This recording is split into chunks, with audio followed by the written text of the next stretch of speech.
जी हां, बाढ़ वैसे ही लोगों के लिए मुश्किलें लेकर के आती है, लेकिन मौजूदा वक्त में उत्तर प्रदेश में जिस तरीके से अलग अलग इलाकों को इस बाढ़ ने अपनी चपेट में ले रखा है, उससे लोगों की मुश्किलें और ज्यादा बढ़ गई हैं। यूपी में 30 से ज्यादा ऐसे जिले हैं जो बाढ़ को लेकर के बेहद संवेदनशील हैं, जिसमें उत्तर प्रदेश का पूर्वी जिला बस्ती भी शामिल है। हर साल सरयू का कहर यहां पर देखने को मिलता है, जमकर कटान होती है और इसी से बचने के लिए तटबंध बनाने का काम शुरू किया गया था, लेकिन अधिकारियों की लापरवाही की वजह से तटबंध का निर्माण नहीं हो पाया और अब आलम यह है कि कई गांवों के ग्रामीणों को कटान का डर सता रहा है। ये तस्वीरें जो कि आप देख रहे हैं, डरावनी तस्वीरें हैं और इन डरावनी तस्वीरों के बीच में डर और खौफ के साए में लोग जीने को मजबूर हैं। तटबंध का काम जो कि पहले हो जाना चाहिए था, यानी कि जून महीने से पहले ही, बारिश की शुरुआत होने से पहले ही ये चीज हो जानी चाहिए थी, मगर लापरवाही अधिकारियों की ये नजीर आपके सामने आई। देखते हैं अपने सहयोगी की रिपोर्ट जो उन्होंने पहुंच करके वहां पर जायजा लिया। तस्वीर है, जरा दिखाइए किस तरीके से। हम बस्ती जिले के खजांचीपुरवा में हैं, जहां पर सरयू नदी ने तबाही मचाई है और बाढ़ से आप देख सकते हैं कि इधर जो फसलें थी ये सब बर्बाद हो चुकी हैं और लोग यहां से पलायन कर चुके हैं, क्योंकि नदी की कटान से और बाढ़ के पानी से इतनी तबाही मचाई कि लोगों को अपने घर छोड़ के पलायन करना पड़ रहा है।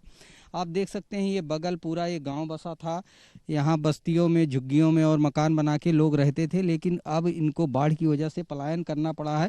और ये तमाम गांव के लोग हैं यहाँ जो हर साल बाढ़ को देखते हैं, बाढ़ की विभीषिका को देखते हैं, उससे होने वाले नुकसान को झेलते हैं। इनका यही कहना है कि लगातार हर साल बाढ़ आती है, लेकिन जो काम होना चाहिए सही तरीके से वो नहीं हो पाता है, जिससे उनकी फसलें बर्बाद हो जाती हैं।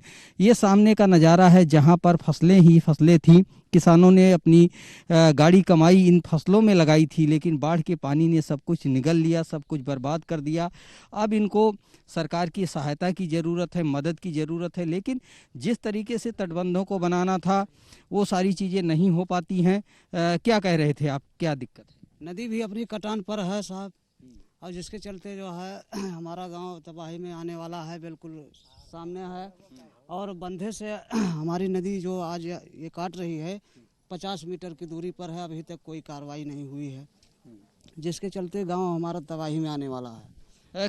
कितना नुकसान हुआ होगा आसपास के एरिया का, जो नदी मैं देख रहा हूँ कटान कर रही है? करीब सब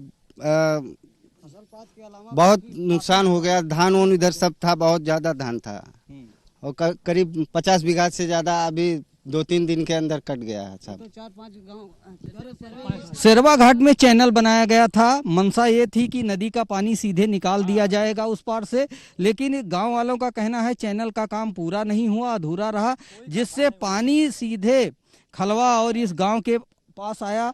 बहुत ज्यादा कटान हुई, सैकड़ों बीघे जमीनें बर्बाद हुई, कटान में चली गई, पेड़ गिर गए हैं, लोगों को पलायन का सामना करना पड़ रहा है। सभी गांव वाले दुखी हैं, आक्रोशित हैं किसी न किसी बात को लेकर के कि जो परियोजनाएं बनती हैं उसका लाभ इनको नहीं मिलता है। अधिकारी आते हैं, काम करते हैं, चले जाते हैं, लेकिन इनको हमेशा पलायन करना पड़ता है, इनकी फसलें बर्बाद होती हैं। अब देखने वाली बात होती है कि सरकार इस पे क्या कार्रवाई करती है और किस तरीके से परियोजनाओं को बनवाती है, जिससे लोगों को धरातल पर लाभ मिलता हुआ दिख सके। उत्तर प्रदेश में सरयू नदी अपना कहर बरपाती है, जिसको लेकर कई जिलों में बाढ़ आती है। हम बस्ती जिले के खलवा गांव के तटबंध पर हैं। आप यहां देख सकते हैं कि तटबंध को सुरक्षित करने के लिए ड्रेजिंग की व्यवस्था की गई थी और ये मशीन लगाई गई थी, और बताया जा रहा है कि कई मशीनें और लगाई गई थी, लेकिन चैनल जो बनाना था उसको सही तरीके से नहीं बनाया गया, ड्रेजिंग नहीं हो सकी। यहाँ के लोगों का आरोप है कि इसका डीजल तो बेच लिया गया, लेकिन काम नहीं हुआ। जैसे ही नदी में थोड़ा पानी तटबंध की तरफ बढ़ा, जो चैनल बनाया गया था उसमें बालू आ गई और वो काम नहीं कर सका, जिसका नतीजा हुआ कि जब पानी ज़्यादा बढ़ा तो तटबंध के एरिया में कटान करने लगा। आप सामने देख सकते हैं कि तटबंध है, इसको काफ़ी नुकसान हुआ है और आगे फ्लड फाइटिंग का काम चल रहा। तटबंध को बचाने के लिए इस पर पे बोल्डर और बोरियां लगाई जा रही हैं। दूर दूर तक का नज़ारा है। आप देख सकते हैं कि सरयू नदी तटबंध के एकदम किनारे से बह रही है। यहाँ पे धारा काफ़ी गहरी है। लोगों में इसको लेकर दहशत है कि ये तटबंध कभी भी कट सकता है और उनकी जान जोखिम में फंस सकती है। इसको लेकर के यहाँ पर देख सकते हैं कि बड़ी संख्या में लोग यहाँ तटबंधों पर आते हैं। गांव के लोग हैं, महिलाएं हैं, बच्चे हैं, सब लोग तटबंध की तरफ रुख करते हैं क्योंकि वो मानते हैं कि तटबंध असुरक्षित है। इसके पीछे ग्रामीणों का आरोप यह भी है कि जिस तरीके से काम कराया जाना था वो नहीं हुआ। सबसे ज़्यादा आपत्ति इनको जो चैनल बनाना था तटबंध के किनारे पर, जो नाला बनाना था उसको सही तरीके से नहीं बनाया गया, जिसका नतीजा है कि नदी एकदम तटबंध के किनारे पर पहुंच चुकी है और कटान कर रही है। इसको लेकर लोगों में दहशत साफ तौर पर देखा जा सकता है। कार्यदायी संस्थाओं ने किस कदर यहाँ पर गोलमाल किया, इसका सबूत यहाँ पर दिखाई पड़ रहा है। कैमरामैन अमीश के साथ नरेंद्र यादव, R9 TV, बस्ती। हमारे सहयोगी नरेंद्र यादव की ये रिपोर्ट आपने देखी, जो कि अलग अलग जगहों पर जाकर के लोगों से बातचीत करके उन्होंने स्थितियों का जायजा लिया और आप तक पहुंचाने का काम किया। हमारे साथ में नरेंद्र यादव इस वक्त सीधे जुड़ रहे हैं, रुख उन्हीं की तरफ कर लेते हैं। नरेंद्र, आपने अलग अलग जगहों पर जाकर के जायजा लिया, लोगों से बातचीत की। सवाल यह है कि सबसे पहले यह समझना चाहेंगे कि अभी कितनी मुश्किलें लोगों के सामने हैं और अगर यही स्थिति रही तो आगे आने वाले दिनों में मुश्किलें बढ़ने वाली कितनी हैं?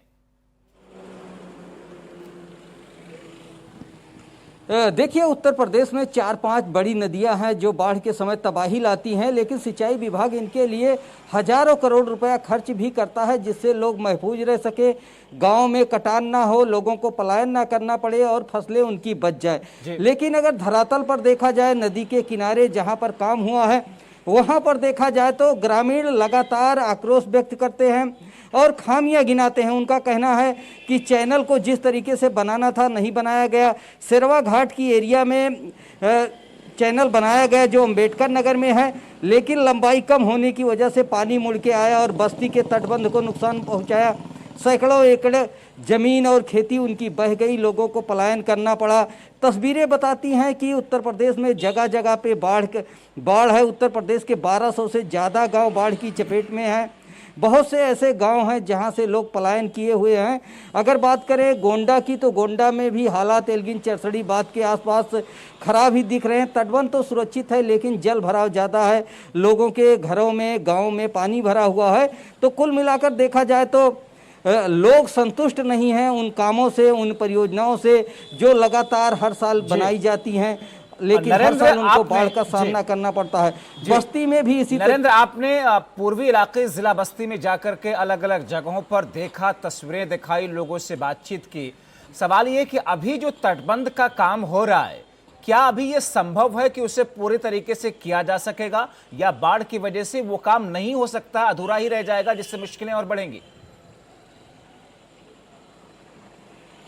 बिल्कुल जब्बार, ये बाढ़ का समय है। अब केवल कटान रोकने का काम किया जा रहा है जिसे फ्लड फाइटिंग कहा जाता है सिंचाई विभाग की भाषा में, कि तटबंध को सुरक्षित रखने के लिए बोल्डर, बोरियां और ईंटें पत्थर उसमें डाले जाते हैं जिससे कटान को रोका जा सके।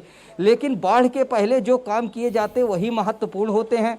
उन्हीं कामों पर गांव के लोगों ने उंगली उठाई है, उन्हीं कामों पर गांव के लोगों ने आक्रोश व्यक्त किया है कि यहाँ पर ड्रेजिंग मशीन लगाई गई थी लेकिन वो खड़ी रही, यहाँ पर डीजल बेचा गया, काम नहीं हुआ, जिसका खामियाजा अब तटबंध के नुकसान को लेकर भुगतना पड़ रहा है। लोगों की सैकड़ों एकड़ जमीन नदी की धारा में समा गई है और तमाम पेड़ पौधे और खेती उनकी बह गई है। इस तरीके से ग्रामीण लगातार जब बाढ़ का काम होता है तब भी देखते हैं, जब बाढ़ आती है तब भी देखते हैं, जब अधिकारी, पत्रकार, मीडिया के लोग वहाँ जाते हैं तो उनसे अपना दुख रोते हैं और पूरी कहानी बताते हैं। तो कहीं ना कहीं परियोजनाएं बनाने में चूक होती है जिसका खामियाजा लोग।